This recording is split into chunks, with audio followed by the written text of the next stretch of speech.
Je vous salue tous, mes bien-aimés en Christ, ce matin.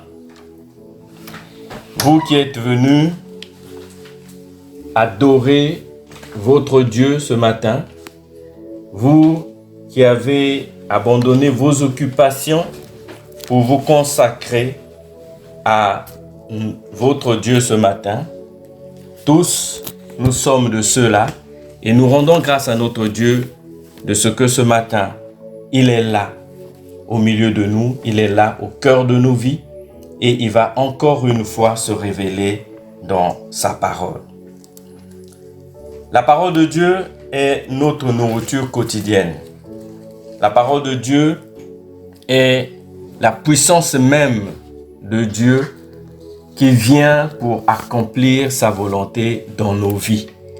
Et cette parole, si nous la recevons, elle agira en chacun de nous et elle comblera nos vies. Et ce matin, je veux que chacun de nous soit comblé par la parole que nous allons écouter.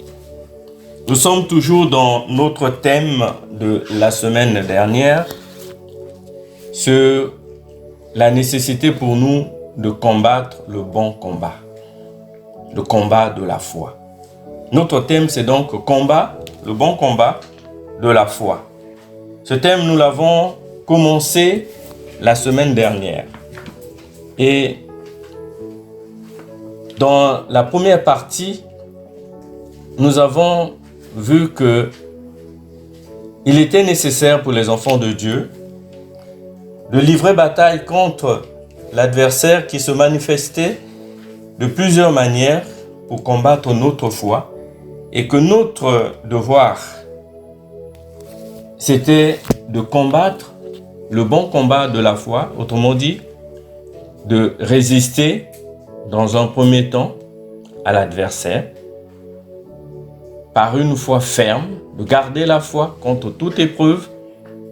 Dans un second temps, de renverser les raisonnements, renverser les forteresses. Et dans un troisième temps, de triompher de l'adversaire. Donc, l'idée maîtresse, la problématique de notre thème de ce matin va consister donc, dans un premier temps, à résister aux attaques, résister aux ruses du malin. Dans un deuxième temps, renverser les murailles, les forteresses qui se dressent contre notre foi, contre notre bénédiction, contre notre élévation spirituelle. Et dans un troisième temps, remporter la victoire, triompher de l'adversaire. Donc, je vais rapidement faire un petit résumé de ce que nous avons vu la semaine dernière. Notre texte de référence, c'est toujours ce passage qui est dans l'épître de l'apôtre Paul à Timothée, dans 1 Timothée au chapitre 6, le verset 11 et 12 que je vais lire maintenant. Il est écrit, donc 1 Timothée chapitre 6, versets 11 et 12. Pour toi, homme de Dieu, fuis ces choses et recherche la justice, la piété, la foi, l'amour, la patience, la douceur. Combat le bon combat de la foi. Saisis la vie éternelle à laquelle tu as été appelé et pour laquelle tu as prononcé cette belle confession en présence d'un grand nombre de témoins. Et le deuxième texte de référence, c'est toujours dans 2 Timothée, chapitre 4, au verset 7, où l'apôtre Paul disait à son fils spirituel Timothée, « J'ai combattu le bon combat, j'ai achevé la course, j'ai gardé la foi. » Amen. Alors, donc, nous avons vu la semaine dernière que la foi était un élément important de notre chaîne spirituelle dans la vie du chrétien et que garder la foi pour nous était un impératif parce que sans la foi, nous ne pouvons pas être agréables à notre Dieu et sans la foi, nous ne pouvons pas remporter des victoires dans notre vie chrétienne. Nous avons vu aussi que la foi était beaucoup combattue et que l'adversaire savait qu'en affaiblissant notre foi, nous devenons faillibles et qu'il pouvait donc s'en prendre à nous. Et pour cela, la foi a donc des ennemis, des adversaires qui se manifestent de plusieurs façons et dont l'objectif c'est toujours de s'en prendre à nous, de s'attaquer à nous pour nous affaiblir. Nous avions identifié plusieurs adversaires de la foi que nous avons appelés les ennemis de la foi. Sans que la liste soit exhaustive, nous avons parlé du découragement, le doute, l'impatience, le manque d'assurance, l'inactivité spirituelle, les lamentations, l'incrédulité, les mauvaises fréquentations aussi, la distraction et le manque de discernement. Nous avons souligné que la liste n'était pas exhaustive et que pour nous combattre le bon combat de la foi, c'était lutter chaque jour au quotidien pour éliminer ces choses en gardant une foi ferme qui était l'élément nécessaire pour éteindre tous les traits enflammés de l'adversaire. La foi qui était donc et qui demeure toujours un bouclier dont nous nous servons à la fois donc comme une arme offensive et une arme défensive d'abord et aussi comme une arme offensive. Et que face aux ruses du diable, nous devions tenir par une foi ferme.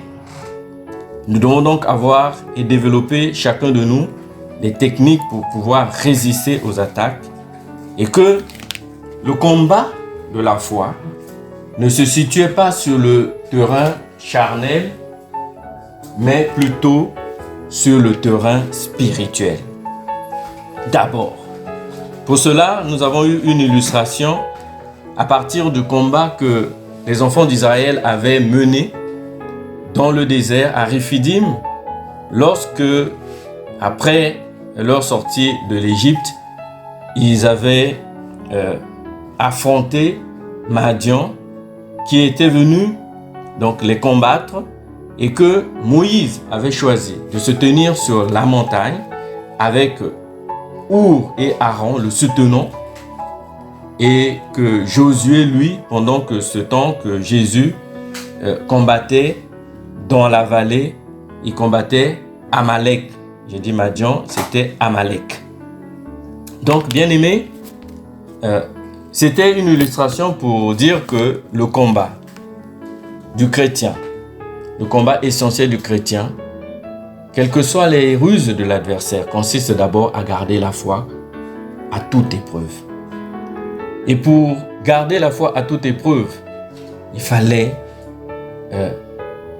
combattre d'abord sur le plan et sur le champ spirituel, parce que la victoire que nous remportons sur le plan physique n'est que l'émanation de la victoire que nous gagnons sur le terrain spirituel. Donc, pour garder la foi, il fallait d'abord remporter la victoire sur le plan spirituel. Et que cette foi, elle n'était pas statique. Cette foi, il fallait l'entretenir. Entretenir la foi, nourrir la foi par la parole, parce que la foi vient de ce que l'on entend, et ce que l'on entend vient de la parole de Dieu. Et que dans ce combat, le Saint-Esprit était notre partenaire. Jésus-Christ est notre partenaire. C'est lui qui nous suit dans la mêlée et c'est lui qui combat le bon combat pour nous parce qu'il a déjà remporté la victoire. Et le problème pour nous, c'était de savoir maintenant si nous saurions, à l'image de Paul, qui dans notre texte de référence a combattu le bon combat et a gardé la foi jusqu'au bout, est-ce que nous saurions nous aussi garder cette foi-là jusqu'au bout? Quand nous parlons de bout, c'est jusqu'à l'avènement de notre Seigneur. Parce qu'il avait posé la question, quand il viendra, trouvera-t-il la foi sur terre? Autrement dit, trouvera-t-il la foi en nous? Bien-aimés, en traitant ce thème, nous avons cette pleine conscience que nous sommes combattus de plusieurs manières, nous, les enfants de Dieu, dans notre foi, dans nos entreprises, mais que souvent, il nous arrive de faillir parce que nous nous trompons d'adversaire. Nous ne faisons pas le choix, nous n'identifions pas clairement qui est notre adversaire. Nous combattons souvent la chair et le sang, là où il faut combattre les esprits impurs, les dominations, les autorités, les esprits méchants dans les lieux célestes. Nous nous trompons souvent d'adversaire. Alors, celui qui a compris que le combat est avant tout une question spirituelle, lui là, il fait aussi le bon choix des armes qu'il faut pour pouvoir non seulement résister à la tentation, aux ruses de l'adversaire, mais aussi, dans un second temps, pour pouvoir contre-attaquer et remporter la victoire. Ce matin, nous voulons continuer donc dans le même élan pour traiter la deuxième partie de notre thème qui consiste à renverser les murailles et les raisonnements. Quand nous parlons de renverser les murailles, renverser les raisonnements, ça veut dire que lorsque l'adversaire s'attaque à nous, lorsqu'il s'en prend à nous, il croit tenir des positions. Nous sommes dans une logique de guerre, mes bien-aimés. Nous sommes dans une logique où l'ennemi ne dort pas. Dans 1 Pierre au chapitre 5, versets 8 et 9, nous avons vu que l'apôtre Pierre nous instruit sur le fait que notre adversaire, le diable, il rôde comme un lion rugissant cherchant qui dévorer. Et il nous exhorte à résister, à lui résister avec une foi ferme, qui est la première étape. Nous sommes donc dans une logique de guerre permanente, où l'ennemi cherche la moindre faille pour nous faire tomber. Nous devons donc veiller, nous devons donc être vigilants, nous devons faire attention pour que sur le plan spirituel, notre esprit soit en éveil, que le Saint-Esprit en nous soit toujours fervent pour nous garder prêts à livrer bataille, prêts à terrasser l'ennemi. Nous sommes dans une logique de guerre. Donc l'adversaire tient des positions par rapport à nos vies. Il est en face, il est à côté, il est autour de nous, il rôde, il cherche la moindre faille pour s'attaquer à toi. Et tu ne dois pas lui ouvrir des brèches dans ta vie. Garder son corps pur, garder sa foi ferme, garder la parole de Dieu en soi, garder l'essentiel, le Saint-Esprit en toi, te permet déjà d'avoir une résistance pour organiser la contre-attaque et attaquer l'adversaire sur ses positions. Donc quand nous parlons de renverser les murailles c'est des remparts que l'adversaire tient, des positions qu'il tient. Il pense qu'il a attaché ta vie quelque part. Lui, il pense que tu lui appartiens. Tes finances lui appartiennent. Ta santé lui appartient. Ton mariage lui appartient parce qu'il s'est incrusté dans ta vie et il veut la mener à sa façon.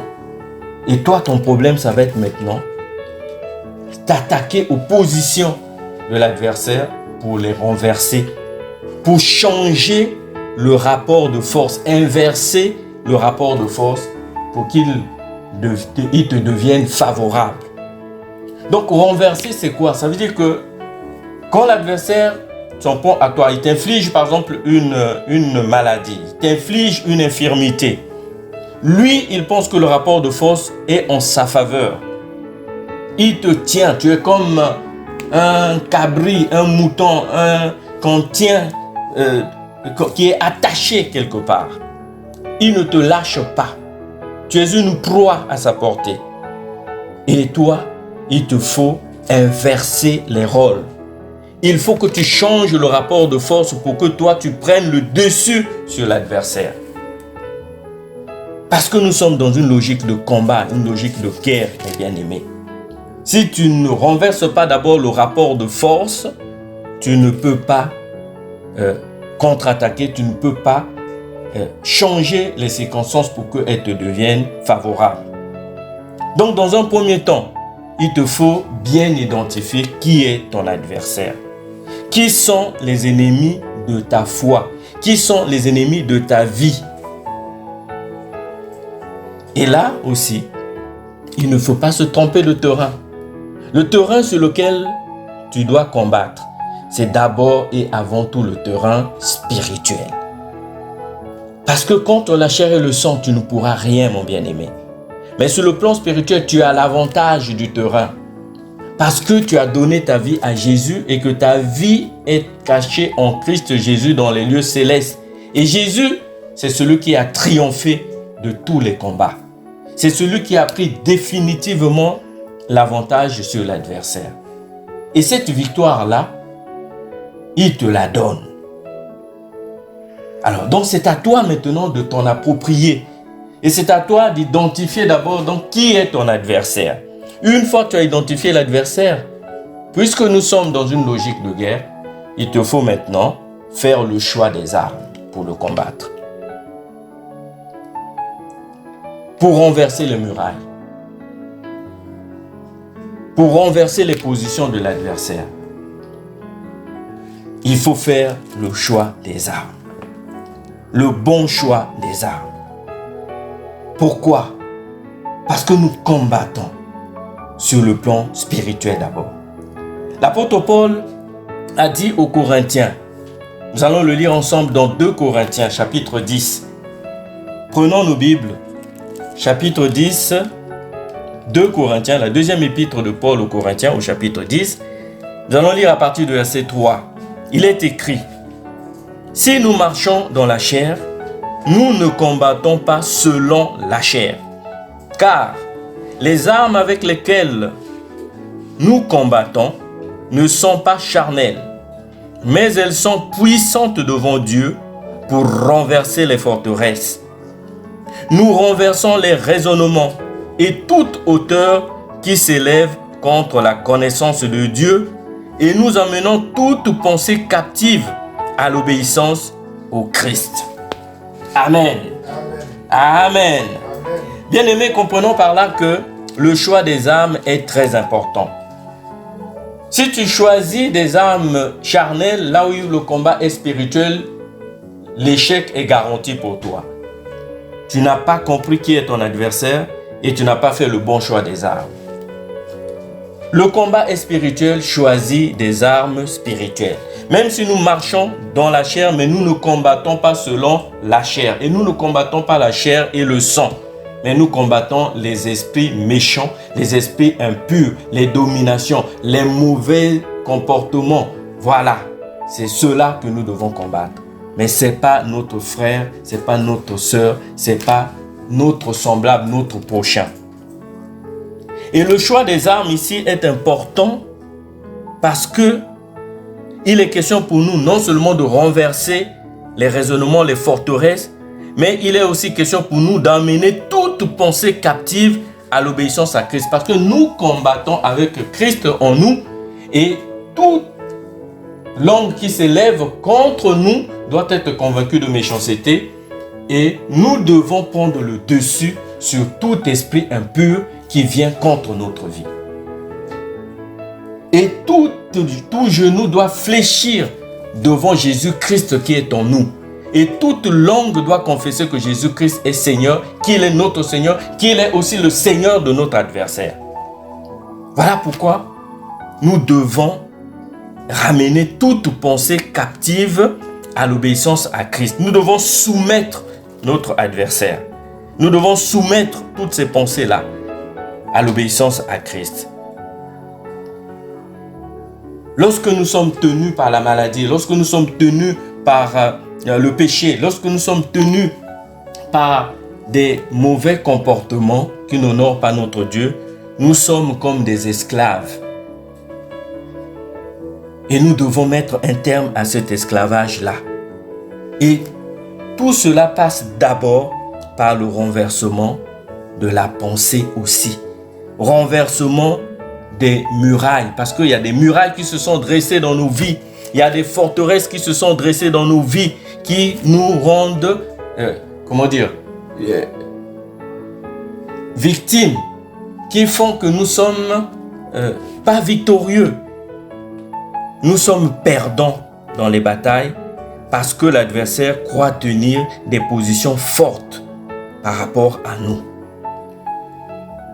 Le raisonnement, nous avons dit la dernière fois que le terrain sur lequel l'adversaire excelle pour s'en prendre à nous, c'est d'abord celui de notre conscience qu'il vient souiller, qu'il vient corrompre. Il vient nous infliger des idées, des pensées négatives, comme pour dire que nous, par exemple, puisque nous sommes malades, nous ne guérirons jamais. Mais il oublie que notre Dieu, c'est Jéhovah Rapha qui guérit toute maladie.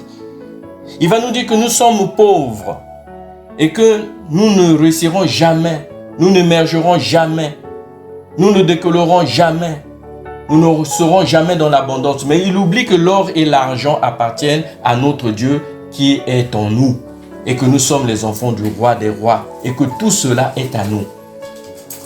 Voyez-vous donc qu'il y a beaucoup de choses. Les techniques de l'adversaire, c'est d'abord celle-là. Il nous affaiblit par des raisonnements. Il nous affaiblit par des infirmités qu'il arrive à nous infliger. Et si nous ne faisons pas attention, si nous ne les identifions pas comme étant les ruses du diable, bien aimés, nous ne pourrons pas résister. Nous ne pourrons pas tenir et donc nous n'aurons jamais la victoire. Donc, dans un premier temps, il faut choisir bien ses armes spirituelles pour pouvoir renverser les raisonnements. Donc, tu dois passer du raisonnement de celui qui est perdant à celui d'un vainqueur. Tu dois passer du raisonnement de celui qui a toujours des échecs à celui de quelqu'un qui est toujours dans la réussite. Celui qui est toujours le dernier, tu dois passer de ce raisonnement-là à celui qui est toujours le premier, parce que la parole dit, vous serez la tête et non la queue, vous serez les premiers et non les derniers. Et là, c'est là que se manifeste la puissance aussi de la parole. Et si tu n'as pas la foi en cette parole-là, si tu ne crois pas en cette parole-là, jamais tu ne croiras à l'impossible. Renverser les forteresses, inverser le rapport de force, c'est croire aussi que tout est possible à toi qui crois. Et que ce que tu vis aujourd'hui, la situation que tu vis aujourd'hui, le problème que tu vis aujourd'hui n'est pas insoluble avec Jésus-Christ. Mais que si tu t'accroches au Seigneur et que si tu as cette foi-là infaillible, ferme, tu gagneras. Ta situation changera. Donc il faut, mes bien-aimés, faire le bon choix. Le bon choix des armes. La puissance de la parole, elle est très importante parce que dans le combat spirituel, l'essentiel se passe par la parole de Dieu. L'essentiel se passe par la parole de Dieu. Tu dois avoir une connaissance de cette parole pour pouvoir opposer aux ruses du diable la puissance et la révélation de la parole. Que dit la parole par rapport à ta situation? Toi, tu me dis ceci, mais moi, je sais qu'il est écrit et je le crois. Tu renverses la situation. Comme le Seigneur avait renversé le raisonnement du diable lorsqu'il est venu le tenter. Si tu as faim, ordonne à cette pierre de devenir du pain, puisque tu as faim. Oui, mais l'homme ne vivra pas seulement de pain, mais de toute nourriture qui vient de l'Éternel. La nourriture qui vient de l'Éternel, c'est la parole. Le diable a dit non, celui-là, il connaît la parole. Mais si tu es vraiment le Fils de Dieu, jette-toi du haut de cette falaise puisqu'il donnera pour toi des ordres à ses anges pour veiller sur toi. Oui, mais il est aussi écrit que tu ne tenteras pas le Seigneur ton Dieu. Bien-aimés, ayons la connaissance de la parole. Aspirons à connaître la parole de Dieu pour pouvoir opposer au diable, à l'adversaire, face à ses ruses, lui opposer la parole.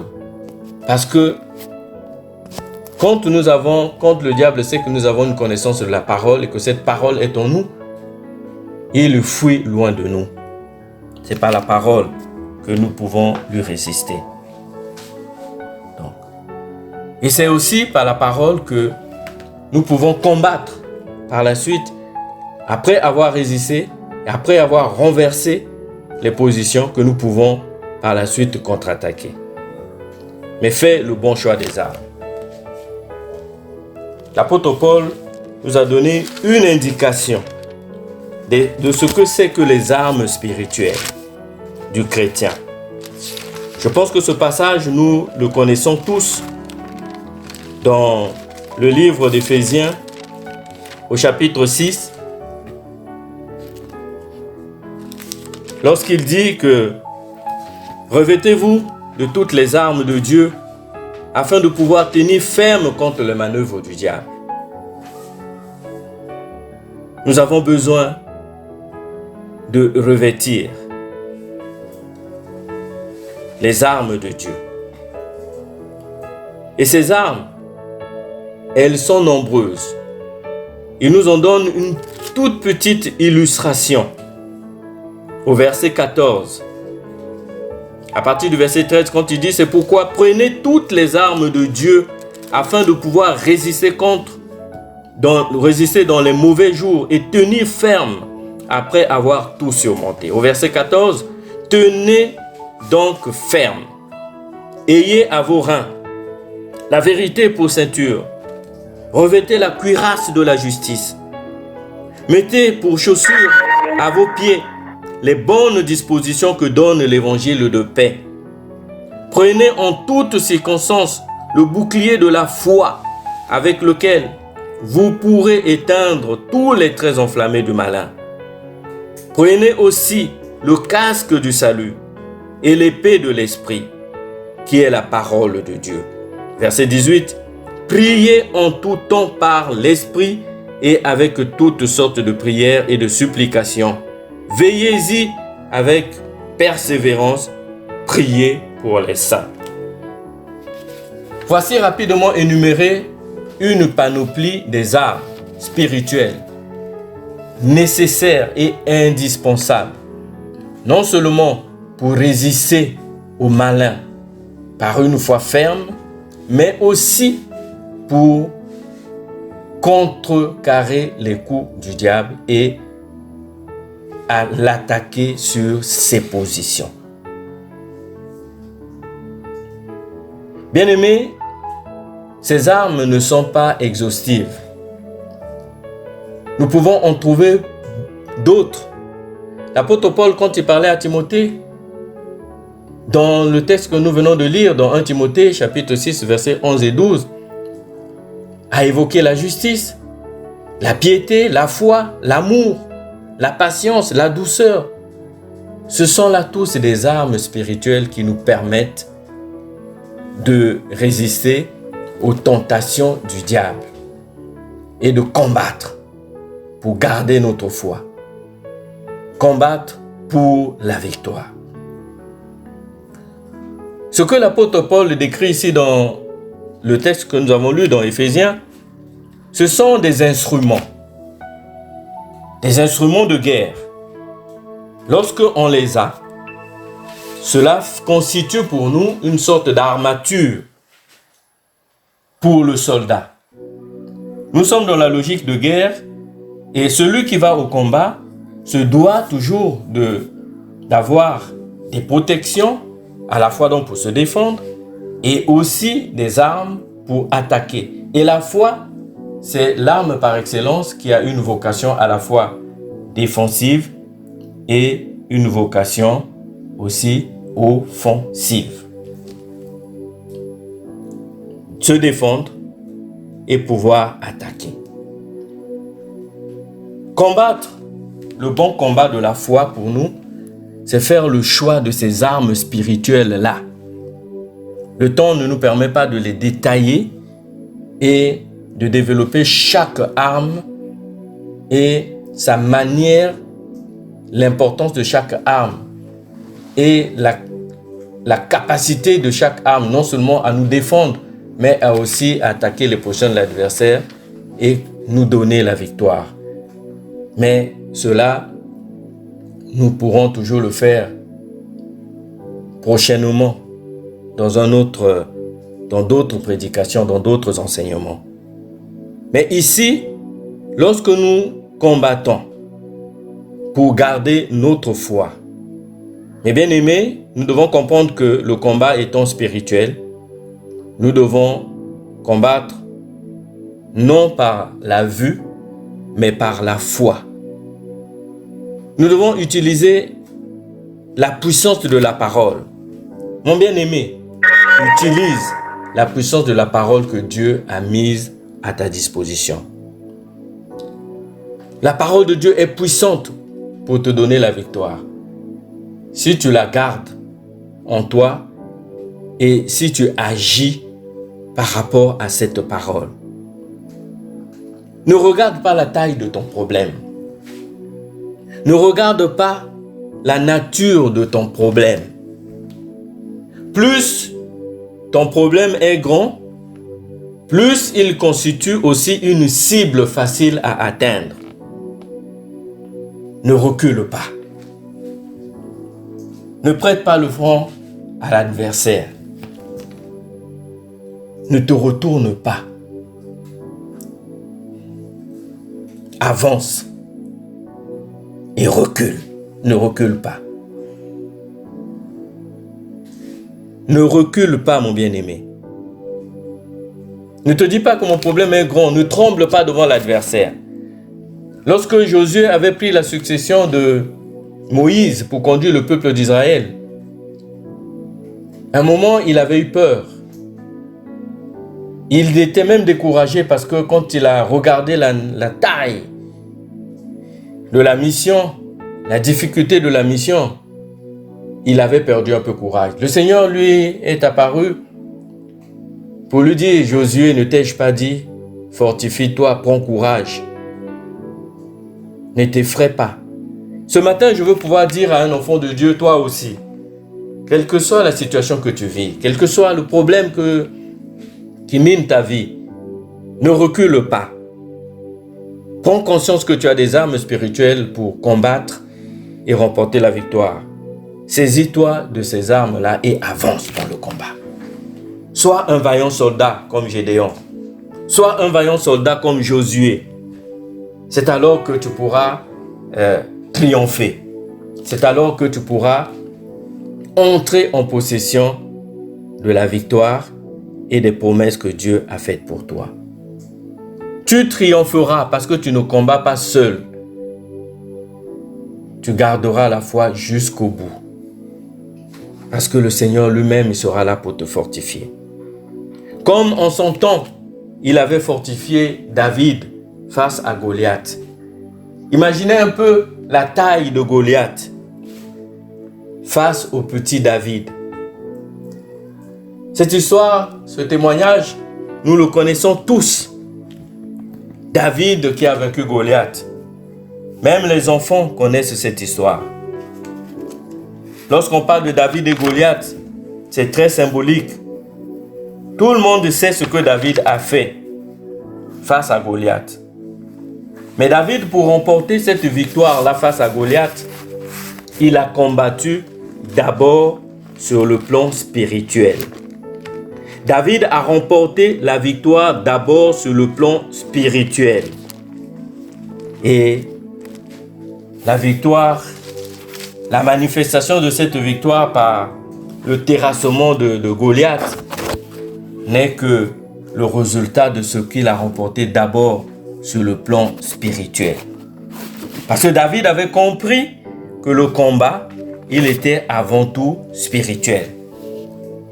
Et David avait compris aussi une chose, c'est qu'il lui fallait d'abord, dans un premier temps, renverser les raisonnements. Il fallait renverser les murailles, les positions que tenaient Goliath et les Philistins. Il fallait d'abord renverser ces raisonnements-là, renverser ces positions, avant de pouvoir s'attaquer à Goliath. Goliath, ici, c'est l'image de tous les ennemis de la foi.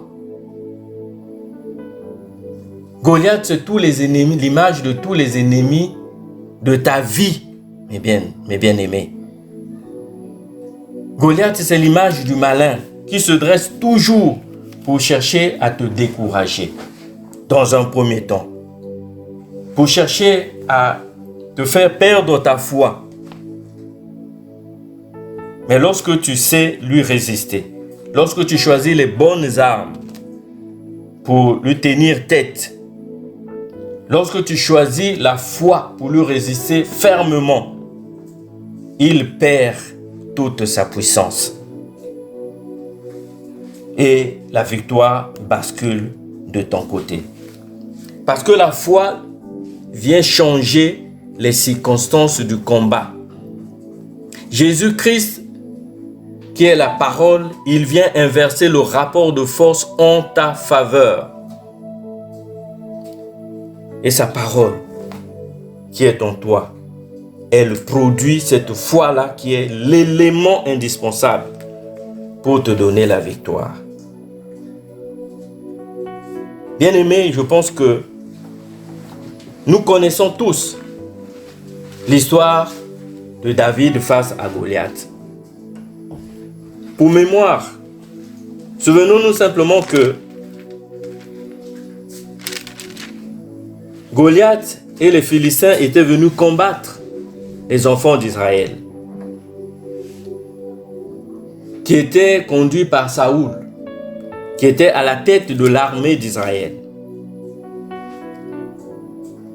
Mais lorsque Goliath, dont la Bible dit qu'il mesurait 6 coudées et 1 empan, c'est-à-dire environ 3 mètres et quelques centimètres de taille. Vous imaginez peu un soldat comme celui-là. Lorsqu'il se présente devant vous, qui peut lui tenir tête? Goliath s'était présenté devant l'armée d'Israël, conduite par Saoul, avec toute son armure de soldat. Et il avait lancé un défi aux enfants d'Israël. Il leur avait dit, choisissez un homme qui descende contre moi. Plutôt que de combattre, de passer du temps à combattre, choisissez un homme qui se présente face à moi. Je lance ce jour un défi aux troupes d'Israël. Donnez-moi un homme et nous nous battrons ensemble. Si moi je le tue, s'il me tue, nous, les Philistins, nous deviendrons vos esclaves. Mais si moi je le tue, alors c'est vous, les Israélites, qui deviendrez nos esclaves. Mais la parole dit que dans 1 Samuel, au chapitre 17, au verset 11, que Saoul et tout Israël entendirent ces paroles du Philistin et il fut terrifié, saisi d'une grande crainte. Saoul et toute son armée, lorsqu'ils ont entendu les propos que tenait le Philistin, ils étaient tous terrifiés. Ils étaient saisis d'une grande crainte. Et le Philistin a tenu ses propos pendant 40 jours. Chaque jour, alors que les deux armées se tenaient face à face, Goliath sortait au devant de l'armée d'Israël et lançait le défi. Mais où êtes-vous? Choisissez un homme, je combattrai contre lui. S'il gagne, la victoire sera pour vous. Mais si moi je gagne, la victoire sera pour nous. L'armée d'Israël était découragée. Saoul lui-même était découragé. Nous avons identifié le découragement comme étant un des premiers ennemis de la foi. L'armée d'Israël avait perdu la foi. Et ils avaient oublié qu'ils ne combattaient pas seuls, mais qu'ils combattaient avec l'Éternel lui-même qui était avec eux. La parole dit au verset 24 qu'à la vue de cet homme, tous les hommes d'Israël s'enfuirent devant lui et furent saisis d'une grande crainte. Donc dès que Goliath apparaissait devant eux, ils avaient tous peur, ils tremblaient, ils couraient dans tous les sens. Personne ne pouvait l'affronter. Parce que ils avaient oublié que eux, ils étaient l'armée de l'Éternel. Mais il y a eu un homme. Il y a eu un homme, un jeune homme, je devrais même dire, du nom de David, fils d'Isaïe, qui est venu sur le terrain de bataille juste parce que son père lui avait demandé d'apporter des provisions à ses trois frères, ses trois grands frères qui étaient en train de combattre aux côtés de Saoul. Mais lorsque David est arrivé, qu'il a pris connaissance du défi que Goliath avait lancé à l'armée d'Israël, David a dit, mais qui est donc ce Philistin? C'est un circoncis pour lancer un défi aux troupes du Dieu vivant.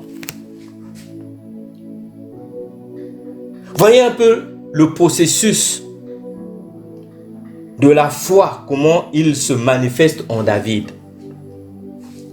David sait que Goliath et les Philistins tiennent des positions.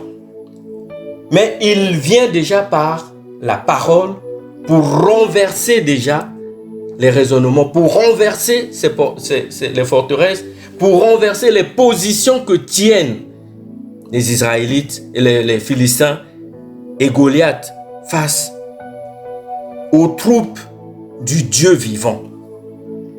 Il rappelle aux autres que vous ne combattez pas seuls, mais vous êtes l'armée de l'Éternel. David se présente devant Saoul et dit que personne ne se décourage à cause de ce Philistin. Ton serviteur, moi ton serviteur, j'irai me battre avec lui. Oh, quel courage! Mais qui peut te donner ce courage si ce n'est la foi que tu as en ce Dieu-là que, face à une montagne comme Goliath, tu auras la victoire? Quelle garantie peux-tu avoir, mon bien-aimé, si l'Éternel n'est pas avec toi? Saoul a dit non, tu ne peux pas aller combattre ce monsieur.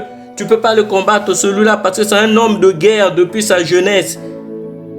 Mais il avait oublié que David était le oint de Dieu.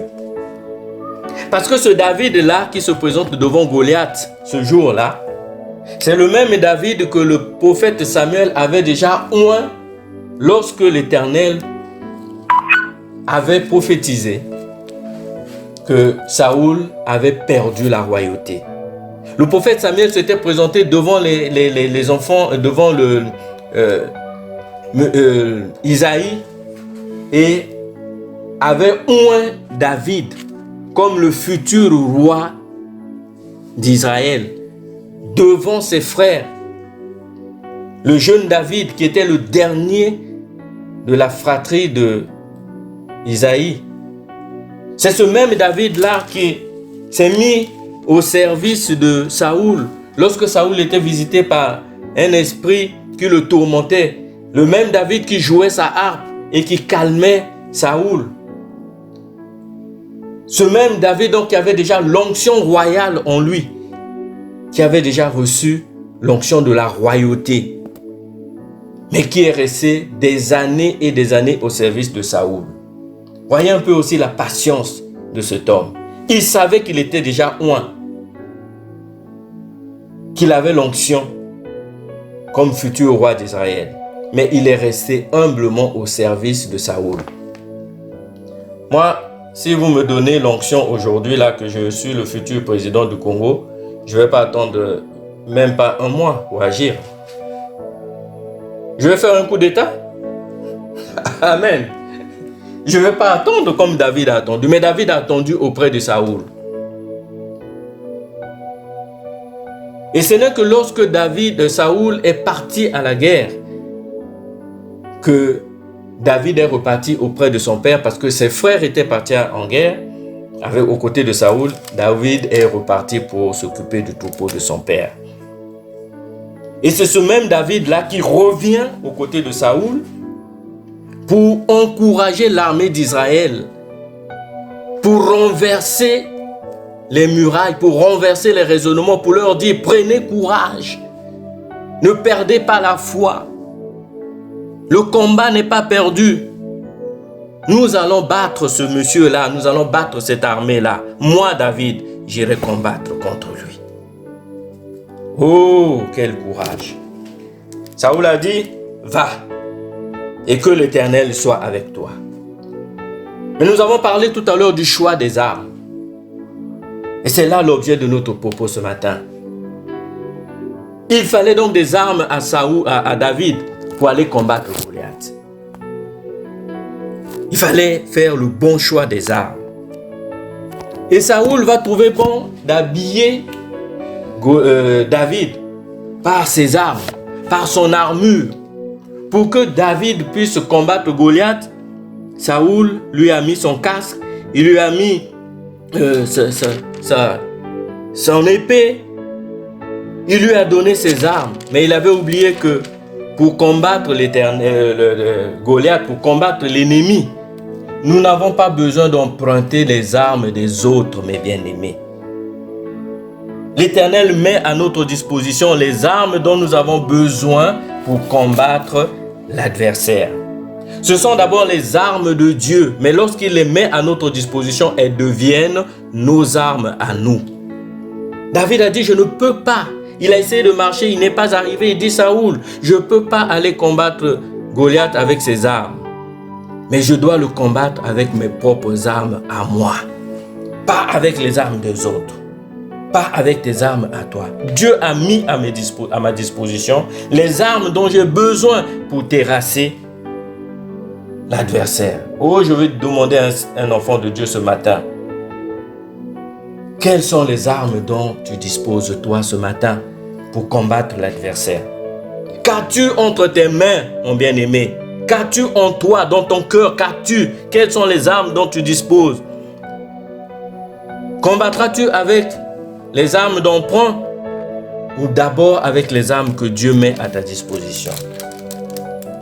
Tu en as. Le Seigneur met à ta disposition les armes avec lesquelles tu vas combattre l'adversaire. Et ce matin, je veux que tu te serves de ces armes-là. Ne te trompe pas d'adversaire. Tu connais et tu sais qui est ton adversaire.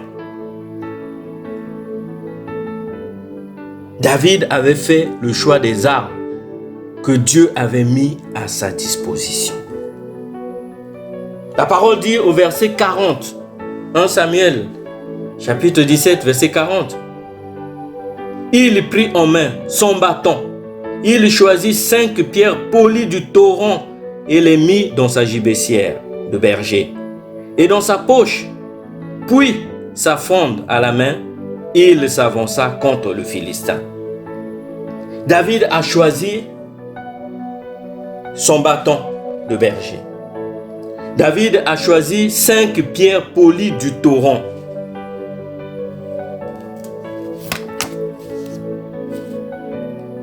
Les 5 pierres ici, c'est le symbole des 5 ministères de la parole. Les pierres sont polies par le torrent. Le torrent qui est le symbole du Saint-Esprit. Souvenons-nous de la vision d'Ézéchiel, le torrent qui sortait du temple. C'est le Saint-Esprit. Et la puissance du Saint-Esprit confère à la parole, donc aux pierres, une puissance particulière. Le Saint-Esprit était avec David. La parole était avec David. La gibecière était du côté de David. Le lance-pierre, la fronde était avec David.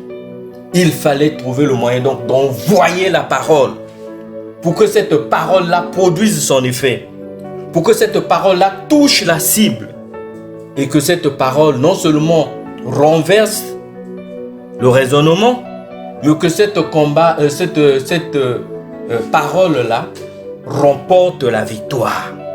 C'est ce que David a fait, mon bien-aimé. Jésus ici vient donc combattre avec David, pour David. Le combat que l'on remporte, le combat qui est victorieux, le combat de la foi que l'on remporte, c'est le combat que l'on livre avec Jésus-Christ comme partenaire et c'est le combat que l'on livre avec Jésus-Christ. Et pour renverser le raisonnement, pour renverser la forteresse, dans un premier temps, qu'est-ce que David a fait? Lorsque Goliath a vu David, il a méprisé. Il a vu qu'un jeune homme, il a méprisé David. Il a commencé à le maudire par ses dieux. Mais qu'est-ce que David a dit? Et c'est l'enseignement essentiel de ce matin. Reprenons la lecture au verset 45. David dit aux Philistins, « Tu marches contre moi avec l'épée, la lance et le javelot. Et moi je marche contre toi au nom de l'Éternel des armées, du Dieu des troupes d'Israël que tu as mis au défi. Aujourd'hui, l'Éternel te livrera entre mes mains. Je te frapperai, je te couperai la tête aujourd'hui. Je donnerai les cadavres du camp des Philistins aux oiseaux du ciel et aux animaux de la terre, et toute la terre reconnaîtra qu'Israël a un Dieu. » Toute cette assemblée reconnaîtra que ce n'est ni par l'épée, ni par la lance que l'Éternel sauve, car la bataille appartient à l'Éternel et il vous livre entre nos mains. L'Éternel vous livre entre nos mains. Bien-aimés, le renversement des murailles, le renversement des forteresses, le renversement des raisonnements se situe à ce niveau. David qui avait en lui donc la parole, qui avait Christ en lui, qui avait l'Éternel en lui, parle au nom de l'Éternel, combat au nom de l'Éternel. Il ne cherche pas la victoire pour lui, mais il cherche la victoire d'abord pour le Seigneur. Et il dit à Goliath, ta taille ne m'impressionne pas. Ton armée qui est derrière toi ne m'impressionne pas. Tu viens contre moi, contre toutes ces armes-là. Mais moi, je n'ai que la parole de Dieu en moi. Je n'ai que ces 5 pierres-là. Mais je sais que toi, Goliath, je t'ai déjà terrassé. Et aujourd'hui, je te couperai la tête et je donnerai les cadavres de ton camp aux oiseaux du ciel, aux animaux de la forêt pour qu'ils vous consomment. Donc vous êtes déjà battus tel que vous êtes là. Vous saurez et toute la terre saura que l'Éternel est avec nous. L'Éternel combat avec nous. Et lorsque l'Éternel combat avec nous, la victoire est certaine. Vous êtes donc déjà battus. Bien-aimés, David par la foi a remporté déjà la victoire sur le plan spirituel face à Goliath. Goliath est déjà vaincu à ce moment-là. La parole a déjà touché son cœur. La parole a déjà pénétré en lui. Ce Goliath-là se demande, il dit, mais comment un minuscule bonhomme comme ça peut se permettre de prononcer des paroles contre moi, Goliath, moi dont tout le monde a peur? Mais qu'est-ce qui peut lui donner donc cette assurance-là? Donc, Goliath est déjà touché. Spirituellement, il est déjà vaincu, il est déjà mort. La chair en lui est sans esprit, elle est vide. Il est animé par la colère, il se lance dans la bataille et sans tenir garde, il est déjà moralement, spirituellement, il est déjà vaincu. Bien-aimé, avant d'aller combattre physiquement, combat d'abord spirituellement. Remporte d'abord la victoire sur le plan spirituel, par la prière, par la prière d'autorité, par la confession de la parole. Parle à ton problème. Ce matin, parle au problème qui mine ta vie. Parle à ta situation ce matin. Domine sur elle. Prends le dessus. Renverse les forteresses. Avec une foi ferme. Triomphe déjà parce que lorsque tu as remporté sur le plan spirituel, tu as fait le bon choix des armes. Tu as déjà remporté le défi. Tu as le partenaire Jésus-Christ et la parole qui est en toi. Tu peux maintenant renverser les positions de l'adversaire. Tu peux maintenant attaquer parce que lorsque tu as renversé les positions de l'adversaire avec tes propres armes maintenant, celles que Dieu t'a données, avance, ne recule pas, avance maintenant vers lui. Parce que David ne s'est pas arrêté là. La parole dit qu'il s'est avancé, il a couru en direction de Goliath. Il n'a pas attendu que Goliath vienne à lui. Il savait déjà que la parole qu'il avait prononcée avait déjà touché Goliath. Et que Goliath était déjà vaincu. Alors David a avancé. Et Goliath qui avait perdu toute maîtrise de lui, par la colère qu'il avait animée, qu'un minuscule individu comme ça se mette à l'insulter. Il s'était avancé sans point de garde. Et c'est à ce moment-là que David a choisi la pierre, Jésus-Christ, la parole. Il a pris la fronde, il envoya sa parole. Il a envoyé sa parole et cette parole a touché en pleine tête Goliath qui s'est écroulé. Alléluia. Alléluia. Mon bien-aimé, ce matin, je veux te dire que le Goliath qui se sont élevés aussi dans ta vie, tu peux les terrasser par la foi ferme, par la parole de Dieu, par la puissance du Saint-Esprit que cette parole reçoit. Elle devient une arme lourde entre tes mains. Et lorsque tu la sors de ta bouche qui est sanctifiée, qui est purifiée, qui prononce le mot approprié face à ta situation, cette parole touche sa cible. Plus elle est grande, plus elle est facile à toucher. David n'a pas combattu avec les armes d'un autre. David a combattu avec ses propres armes. Toi aussi, tu as les armes avec lesquelles tu peux terrasser l'adversaire ce matin. David avait quoi? Il avait la parole. Il avait la promesse de Dieu d'Israël pour qui il combattait. David voulait rendre justice à Dieu, le Dieu que le Philistin avait insulté, le Dieu à qui le Philistin avait lancé un défi. Qui es-tu pour lancer un défi au Dieu tout-puissant? David avait la foi en ce Dieu-là. Il avait le courage. Il avait la confiance en ce Dieu-là. Que le même Dieu qu'il avait délivré des griffes de l'ours, qu'il avait délivré de la gueule du lion, il était aussi capable de le délivrer des mains du Philistin et de lui donner la victoire. David avait compris que le combat, il était d'abord gagné sur le plan spirituel. Et il avait remporté d'abord cette victoire sur le plan spirituel. David avait vaincu les Philistins d'abord spirituellement, avant de pouvoir livrer la bataille sur le plan charnel. Mon bien-aimé, ce matin, comprends que toi aussi tu as la victoire. Tu as aussi la victoire.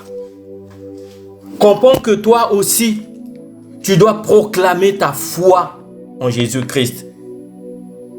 Tu dois d'abord proclamer ta foi en Jésus-Christ. La parole qui sort de ta bouche, elle ne sort pas en vain.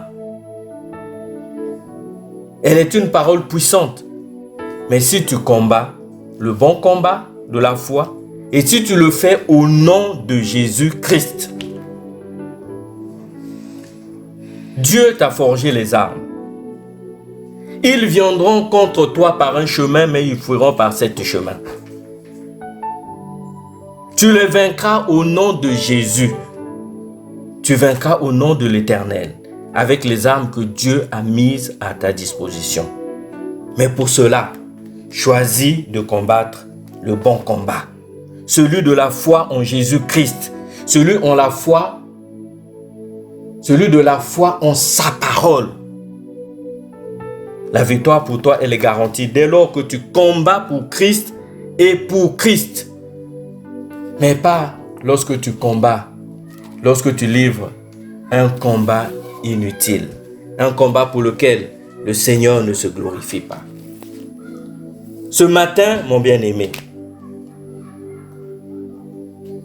de même que Goliath était tombé, ton problème aussi ce matin, il tombe. Si tu as la foi. David avait terrassé Goliath. Il avait coupé sa tête comme il avait promis. Et il avait donné la victoire à l'armée d'Israël. La victoire, elle est aussi pour toi ce matin. Mais si tu combats le bon combat, si tu fais le choix des bonnes armes, si tu renverses les forteresses, les murailles, les raisonnements, et si tu choisis aussi le bon allié pour ce combat-là. Le bon allié pour toi, c'est Jésus-Christ. Le bon allié pour toi, c'est le Saint-Esprit en toi. Le bon allié pour toi, c'est la parole de Dieu. Le bon allié pour toi, c'est passer du temps dans la présence de Dieu, dans la lecture biblique, dans l'écoute de la parole, dans les témoignages édifiants, dans la prière de persévérance et dans la fidélité à ton Dieu. La victoire est pour toi, mon bien-aimé. Si tu résistes, si tu renverses les murailles et si tu triomphes comme David avait triomphé de Goliath. Mais pour cela, fais le choix de combattre le bon combat de la foi. Que le Seigneur vous bénisse. Amen. Amen. Gloire.